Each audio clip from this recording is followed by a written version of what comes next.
Buonasera ai titoli.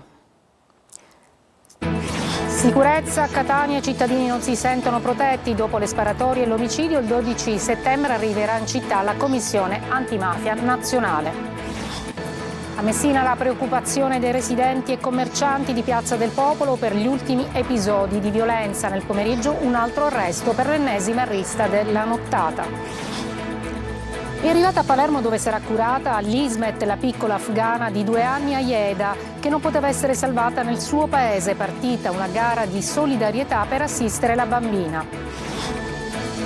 Ultimi giorni di preparativi per le imbarcazioni della Global Sumud Flottiglia che raggiungeranno Gaza sfidando Israele, diversi cortei di solidarietà anche in Sicilia. Segesta svela i suoi segreti, dagli scavi riemerge l'aula del Tribunale medievale con la tribuna del giudice. Calcio, il nuovo Catania presentato a Palazzo degli Elefanti, fotoricordo sotto il Liociu, Grella dice è l'ora di trasformare il potenziale infatti, il capitano Di Tacchio vicino al rientro.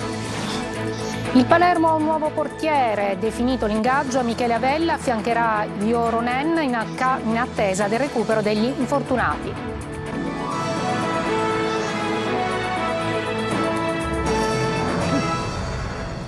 Buonasera, eccoci cittadini catanesi insicuri nella loro città. La percezione della gente non rispecchia quanto dichiarato da sindaco e prefetto. Intanto il 12 di settembre è attesa la visita della Commissione Nazionale Antimafia in città. Roberta Lunghi.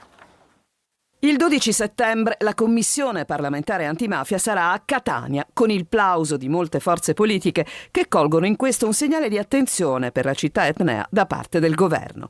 I recenti fatti di cronaca, dalle sparatorie notturne, interpretate anche da parte del procuratore Curcio come segnali di demarcazione dei gruppi criminali, fino al cruento omicidio in un parcheggio di Corso Sicilia, hanno messo in luce il tema sicurezza. Il prefetto Signoriello e il sindaco Trantino hanno rispettivamente parlato di Catania città sicura e di un quadro attuale che non ricorda scenari passati. Ma i cittadini si sentono sicuri nella loro città? Non tanto. Perché? Secondo me la sicurezza va migliorata a Catania con un controllo del territorio. Non tanto. Perché, signora? Si sentono troppe cose brutte. A volte sì, a volte no, magari dipende anche molto dalla zona in cui mi trovo. Ma in cosa si concretizza in particolare la preoccupazione dei catanesi? Sono i posteggiatori abusivi che possono essere un po' violenti. Più sicurezza, monopattini che sprecciano anche sul marciapiede, bici che ti arrivano, bici elettriche addosso, non ce n'è sicurezza. Devi stare attenta alla borsa, devi stare attenta ai posteggiatori, devi stare attenta a tante cose, devi essere sveglia. Catanese è sveglio. E poi c'è chi a Catania si è trasferito da poco e guarda con un filo di preoccupazione alla gestione di fatti gravi come le recenti sparatorie notturne. Sì, perché se non vengono prese un po' in tempo poi vanno a aumentare di gravità e poi la gente pensa che possano fare tutto quello che vogliono senza filtri. Messina, dove c'è la preoccupazione dei residenti e commercianti di Piazza del Popolo per la sicurezza dopo gli ultimi episodi di violenza. E nel pomeriggio un altro arresto per l'ennesima rissa della nottata. Ce ne parla Francesco Triolo. Neanche il tempo di denunciare il clima di pericolo e la preoccupazione per la sicurezza a Piazza del Popolo a Messina, che ecco nella notte l'ennesima rissa, l'ennesima aggressione. Un 25enne tunisino, secondo quanto appurato dagli agenti delle volanti, ha aggredito il titolare di un'attività commerciale e la moglie con una bottiglia di vetro rotta. L'uomo, in evidente stato di ebbrezza, prima si era presentato presso l'attività iniziando ad importunare gli avventori e successivamente minacciando la stessa vittima oltre che la moglie, con la pretesa di voler consumare cibi e bevande senza corrispondere alcun pagamento. È nata una rissa che avrebbe coinvolto diverse persone. Con l'arrivo degli agenti delle volanti il tunisino è scappato ed è scattata un'autentica caccia all'uomo. Rintracciato poco dopo, il 25enne è stato fermato con l'accusa di tentata estorsione aggravata e deferito in stato di libertà per il reato di plurime lesioni personali aggravate. L'ultima aggressione in quella piazza risale allo scorso 25 agosto, culminata con un tentato omicidio e l'arresto di 2 persone, episodi che hanno riacceso i riflettori sulle condizioni di sicurezza di quello spazio pedonale recentemente rinnovato in pieno centro e frequentato da tanti extracomunitari e vagabondi, in particolar modo la sera, che bivaccano lì e approfittano dei localini che vendono vendono alcolici a basso costo. Commercianti e residenti, supportati dalla municipalità, hanno deciso di costituire un comitato spontaneo per dare voce al territorio e monitorare gli episodi di violenza per cercare di prevenirli. Una situazione arrivata anche in Consiglio Comunale con la proposta di vietare la vendita di bottiglie di vetro, ma soprattutto un presidio fisso di forze dell'ordine.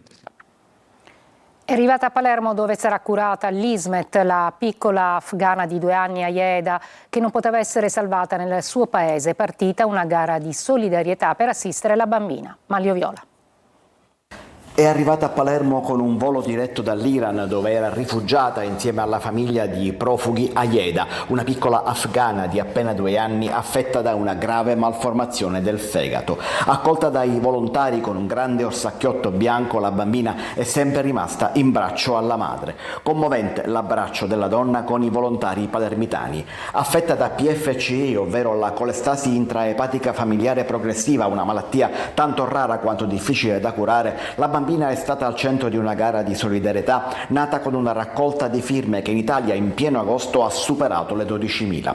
Una gara che ha visto coinvolte varie associazioni internazionali di pazienti fino alla Croce Rossa. La piccola profuga nel suo martoriato paese è incurabile, così come lo è anche in Iran, dove era rifugiata e dove peraltro non vengono rinnovati i permessi di soggiorno ai profughi afghani, che per lo più dovranno tornare al loro paese. Giunta con il ponte umanitario, la bambina è stata affidata all'Ismet, dove bisognerà studiare il suo caso e capire come procedere. Il trapianto di fegato pediatrico infatti è assolutamente necessario, ma potrebbe non bastare e la piccola necessita di cure avanzate e complesse. La Sicilia non si volta dall'altra parte dinanzi a questi appelli, ha detto il presidente della regione Renato Schifani, felice di essere riuscito a portare la bambina qui da noi. La nostra vita stava andando a rotoli, ha detto la mamma della piccola, ma ci sono giornate come quella di oggi all'aeroporto di Palermo in cui la vita ti sorprende con la forza della gioia. Un turista palermitano, Alessandro Marrone, di 57 anni, è morto in Nepal per le complicanze dovute al virus HN1 che provoca la malattia respiratoria nota come febbre suina. Marrone faceva parte di un gruppo di 16 viaggiatori di diverse città. Dopo essere atterrati in aereo, 10 dei viaggiatori si sono sentiti male e 7 sono stati ricoverati e poi dimessi per appunto l'influenza suina. La Sicilia prova a tagliare le liste d'attesa in sanità e lancia anche i concorsi per infermieri e medici, ma intanto nel Trapanese va deserto un concorso per personale di pronto soccorso, un solo candidato per 50 posti. Maglio Viola. Niente medici, pochi infermieri e strutture sanitarie che senza personale non ce la fanno. È una sanità in difficoltà, in affanno quella siciliana, e molto dipende proprio dalla carenza di personale. Nonostante i bandi di concorso, l'ASP di Trapani non riesce a coprire i posti di medico d'emergenza e di pronto soccorso. Un solo candidato ha risposto alla selezione per 50 medici. In passato il bando da 191 posti nella sanità trapanese aveva permesso di reclutare soltanto 10 operatori sanitari. Trapani è soltanto la punta di iceberg. A fronte di difficoltà per reperire personale ordinario, la sanità va verso l'apertura di case di comunità e ospedali di comunità previsti dalla riforma voluta con il PNRR. Entro marzo del prossimo anno ci sono da reclutare fra gli 800 e i 1600 nuovi infermieri, ma mancano le qualifiche richieste dalla riforma. Ora il Dipartimento regionale delle attività sanitarie ha scritto ai manager invitandoli a bandire i concorsi. 744 i posti da mettere a selezione, ma serve personale che disponga della nuova qualifica di infermiere di famiglia. In Sicilia le università non hanno avviato i master dedicati agli infermieri laureati con diploma triennale. L'unico corso avviato è quello del CEFPAS, ma non è di livello master. Per la regione è sufficiente, ma il titolo master è comunque prioritario ed è probabile che i concorsi li vincano i formati altrove in Italia, con l'alto rischio di successive richieste di mobilità e posti che restano scoperti in Sicilia nel medio termine. In questo clima di lavori in corso, la Sicilia si ritrova ad essere indietro nella classifica di erogazioni dei LEA, i livelli essenziali di assistenza. In Italia siamo penultimi e nel 2023 la situazione è peggiorata rispetto al 2022. La regione cerca adesso di correre ai ripari con un'altra circolare che obbliga i manager a istituire corsie preferenziali per esami clinici e diagnostici urgenti, un modo per tagliare le liste d'attesa e rispettare finalmente una legge troppo spesso ignorata. Ultimi giorni di preparativi per le imbarcazioni della Global Sumud Flottiglia che si accingono a raggiungere Gaza sfidando Israele. Ieri intanto Cortei e Catania e Siracusa. Orazio Longo. Pronti a partire con oltre 40 nazioni rappresentate a bordo. Gaza We Are Coming, recita il maxischermo. Le barche di Sumud Flotilla partiranno domenica per la striscia di Gaza, con alcune navi attraccate a Catania e altre al porto di Augusta, mentre il luogo della partenza, originariamente fissato da Siracusa, potrebbe non essere più quello. Pronti per portare non solo un messaggio politico ma aiuti umanitari, dicono da Europa Verde Sicilia. La partenza delle navi è un atto concreto di solidarietà verso una popolazione che rischia la sopravvivenza ogni giorno. Per Alessandra Costante, segretaria della Federazione Nazionale Stampa Italiana, è un dovere essere presenti come giornalisti, perché a Gaza stanno morendo anche i testimoni, ovvero i giornalisti, ed è iniziato anche il training dei viaggiatori. Tutti i membri degli equipaggi da 3 giorni hanno fatto un training bello intenso, diciamo, su una serie di cose, sia sulla sicurezza sulle navi ma anche come comportarsi nel caso in cui vengono fermati, e quindi la risposta non violenta. In migliaia ieri hanno accolto l'arrivo delle imbarcazioni a Catania. La manifestazione ha visto muoversi un corteo dal porto fino al Castello Ursino, dove sui torrioni svettava la proiezione della scritta Free Palestine. A Catania la proroga di 6 mesi dello stato di emergenza per l'esplosione del 21 gennaio nel quartiere di San Giovanni Galermo, che aveva distrutto i mobili dell'Istituto Autonomo Case Popolari. È quanto deciso dal governo Schifani nel corso della riunione di oggi di giunta. Con la delibera la Regione prevede fondi per 144.000 euro per lavori di ristrutturazione per i traslochi, che si aggiungono ai 510.000 euro finora stanziati. È morto questa mattina nell'ospedale di Ragusa il pastore di Scicli, Giuseppe Raimondo, ferito da colpi di fucile nelle campagne di Scicli lo scorso 22 agosto. Restano ancora molti dubbi sulla dinamica e sulle cause della sparatoria. Veronica Barbarino. È morto questa mattina il pastore sciclitano Giuseppe Raimondo, di 45 anni, ricoverato da una settimana al Giovanni Paolo II di Ragusa per un delicato intervento al bacino. La sera del 22 agosto era stato raggiunto da colpi di fucile da caccia nelle campagne della periferia di Scicli. Subito operato d'urgenza a Modica, era stato poi trasferito a Ragusa, dove non è riuscito a superare le gravi complicazioni. Restano molti i lati oscuri da chiarire sulle cause dell'accaduto. È stato un incidente di caccia al cinghiale illegale finita male, o è stato un dissidio personale tra il pastore ora morto e il feritore? Sul posto c'erano altre persone? Si sa solo che a chiamare i soccorsi sia stata la madre della vittima. Poi è stato un susseguirsi nei giorni successivi di ipotesi che non hanno trovato conferme negli investigatori, come quella che a colpirlo possa essere stato un familiare. Oggi di certo c'è che l'ipotesi di reato non sarebbe più di lesioni ma di omicidio colposo. Il sindacato degli agenti penitenziari lancia l'allarme, l'UILPA, che nell'isola ci sono più detenuti e più carceri ma meno agenti di polizia del nord. E solo questa sera c'è stata un'altra aggressione al Lucerdone di Palermo. Una guardia carceraria è stata infatti presa a calci e pugni da un detenuto. Intanto sentiamo Laura Spanò. La Sicilia conta più carceri e più detenuti della Lombardia, ma con un numero inferiore di agenti di polizia penitenziaria. La denuncia è del segretario regionale della UILPA, Gioacchino Veneziano, che sottolinea la necessità di rivedere con urgenza le dotazioni organiche del personale. Abbiamo voluto lanciare questo allarme al Dipartimento perché a breve dovranno essere assegnate come integrazioni 306 unità di polizia penitenziaria. Riteniamo insufficiente questa operazione perché tra il 2025 e il 2026 andranno in pensione circa 200 poliziotti penitenziari e 70 unità di polizia penitenziaria risultano all'interno delle carceri come dotazione organica, ma di fatto espletano servizi di scorte e al nucleo investigativo regionale. Secondo i dati diffusi dal sindacato, la capienza regolamentare degli istituti di pena siciliani è di 6.438 detenuti distribuiti in 23 carceri a fronte dei 6.148 della Lombardia, che ne ha 18. A fronte di numeri maggiori però l'isola dispone di un organico sensibilmente inferiore rispetto alla Lombardia. La sproporzione, evidenzia Veneziano, rende ancora più difficile il lavoro quotidiano negli istituti siciliani. Anche la dotazione organica è diversa. Noi abbiamo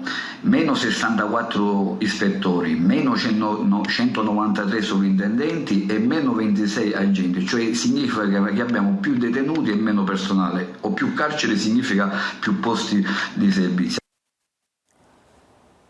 Esprimo il cordoglio a nome di tutta la comunità di Pantelleria per la morte di Giorgio Armani, persona di grande cuore e animo. Così Fabrizio D'Ancona, il sindaco dell'isola dove lo stilista trascorreva parte delle sue vacanze nella villa Cala Gadir. E nella chiesa madre sono custodite le casule che Giorgio Armani ha donato. Commosso infatti il ricordo di Don Vito Impellizzeri, preside della Facoltà Teologica di Sicilia, che dice ad Armani: grazie, aggiunge appunto Impellizzeri, di cuore per come ha messo e resa più bella Pantelleria.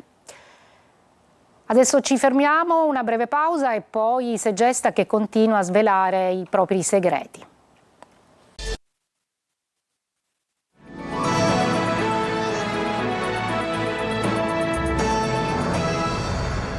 Ronaldo il fenomeno a Savoca, una visita a sorpresa, quella dell'ex campione che in vacanza a Taormina ha deciso all'ultimo momento e senza alcun preavviso di andare a visitare il paese nel quale fu girato uno dei film più iconici, Il Padrino. Così, arrivato intorno alle 13, ha voluto vedere di persona all'interno del famoso bar Vitelli e poi si è fermato con diversi fan che lo hanno atteso fuori. Ma Ronaldo non era l'unico VIP. Stamattina a Savoca c'era anche l'attore Alessandro Siani, anche lui in vacanza a Taormina, che ha confidato al sindaco Massimo Stracuzzi, appena saputo del tour di Ronaldo, lo ha seguito per incontrarlo dal vivo. Segesta torna a svelare i suoi segreti, riemerge l'aula del Tribunale medievale con la tribuna del giudice e un complesso sistema di canalizzazioni. Davide Sardo. Segesta torna a raccontare la sua storia millenaria. Dalle viscere del sito archeologico riemerge un tassello prezioso della città medievale. Gli scavi della Scuola Normale Superiore di Pisa hanno riportato alla luce quella che sembra l'antica aula del tribunale, con la tribuna del giudice e le sedute in intonaco che piano piano riaffiorano.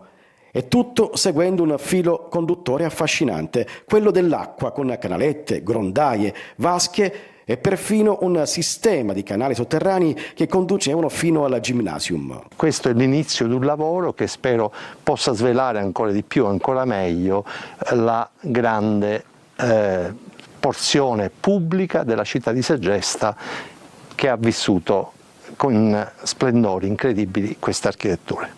L'area si prepara ora ad accogliere il pubblico con visite guidate dentro lo scavo, una vera macchina del tempo capace di riportare i visitatori indietro nei secoli.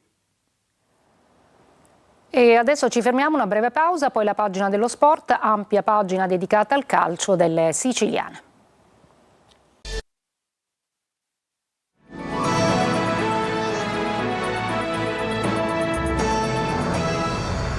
Il Catania ha presentato a Palazzo degli Elefanti davanti al sindaco Trantino. Per Grella è l'ora di trasformare il potenziale, infatti il capitano di Tacchio pronto al rientro. Marco Carli. Caturano che abbraccia un giovane tifoso, Ierardi che firma una maglia e un supporter che sostiene Cicerelli dopo il rigore sbagliato. L'atmosfera che si respira attorno al Catania è di quelle giuste. La squadra capoclassifica sotto la statua dell'elefante con il sindaco Trantino sorridente che sfoggia la maglia numero 1 e l'assessore allo sport Parisi, insieme ovviamente ai dirigenti e lo staff con in testa il vicepresidente Grella e il tecnico toscano. È stata presentata nel Salone Bellini la squadra della stagione 2025-2026. Questa città ha grande potenziale e 4 anni che parliamo di potenziale, è arrivato un momento di trasformare potenziale in fatti. In società l'area è cambiata tanto, non c'è una persona che può vincere da solo. Questo club avrà successo se si continua su questo binario della collaborazione. E questa collaborazione è legata anche ai nostri rapporti con il comune. I protagonisti sono stati chiamati uno alla volta, stretta di mano col sindaco e una serie di applausi per tutti i giocatori, a partire dal capitano Francesco Di Tacchio. È un orgoglio, una responsabilità, però sono orgoglioso di poter rappresentare questa squadra, questa città, questa società e niente, cercheremo di regalare una gioia importante a questa città. Per quanto riguarda il mio stato fisico sto bene, ho iniziato a fare lavori con la squadra per cui presto sarò parte del gruppo al 100%. Sono quasi pronto, se non è questa sarà la prossima, per cui non vedo l'ora di rientrare e dare una mano a questo gruppo. A Palermo ingaggiato Avella, portiere svincolato che sarà il secondo di Joronen per un paio di mesi in attesa del recupero di Gomis e Bardi. Marco Gullà. Il Palermo ha scelto il portiere Michele Avella per rimpiazzare gli infortunati Alfredo Gomis e Francesco Bardi. Classe 2000, l'estremo difensore si è svincolato in estate dal Brescia. In precedenza ha vestito le maglie di Casertana, Ancona e Virtus Francavilla in Serie C. Avella ha già incontrato il Palermo d'avversario in 2 stagioni, quella 2020-2021 in Serie C, quando indossava la maglia dei Campani, e quella 2019-2020 di Serie D, quando difendeva i pali del Messina. L'estremo difensore ha svolto in queste ore le visite mediche a Torino, poi la firma con il club di Viale del Fante, un contratto fino al 2026. Il suo ingaggio si è reso necessario dopo gli sfortunati KO di Gomis e Bardi. A Palermo Michele Avella farà da secondo a Jes Joronen, che in rosanero ha esordito sabato scorso al Barbera contro il Frosinone. I siciliani hanno intanto ripreso ad allenarsi in vista del prossimo impegno di campionato, che sarà il 14 settembre a Bolzano contro il Südtirol. La sosta permetterà al tecnico Pippo Inzaghi di lavorare ancora sull'assetto della sua squadra in vista della ripresa. Dal mercato degli svincolati il Siracusa ha preso l'attaccante Parigini. Sabato il Trapani cerca conferme contro il Sorrento sul neutro di Potenza. Sergio Colosi. Lo svincolato Vittorio Parigini, 29 anni, è il nuovo attaccante del Siracusa. L'accordo è stato raggiunto su base annuale. La scorsa stagione ha militato in Serie C tra Spalle e Audace Cerignola. Domenica sarebbe ex della partita, ma difficilmente sarà convocato dal tecnico Turati. Seduta pomeridiana per gli azzurri, che sabato mattina partiranno per la Puglia. Parigini, calciatore d'esperienza con la valigia sempre in mano, ha disputato 20 partite con 6 gol nella nazionale Under 21. Presente in Serie A con Chievo, Torino, Benevento e Genoa, e in B con 8 club. Rottura del menisco invece per un'altra punta, l'argentino Molina, infortunato durante un allenamento. Nelle prossime ore intervento chirurgico che chiarirà i tempi di recupero, forse inferiori ai 2 mesi. Domenica possibile esordio dall'inizio per Damian, presente in panchina nella gara persa contro il Monopoli. Trasferta anche per il Trapani, che sul neutro di Potenza si misurerà contro il Sorrento, fermo per infortunio Nicoli, che salterà la seconda gara consecutiva. E già nel gruppo l'ultimo acquisto, il difensore Motok, improbabile la sua convocazione per sabato, linea di continuità nelle scelte di Aronica, che confermerà in blocco l'11 che ha battuto il Latina. Calcio a 5, presentata ufficialmente la Meta Catania, squadra che ha vinto lo scudetto negli ultimi 2 campionati. Marco Carli.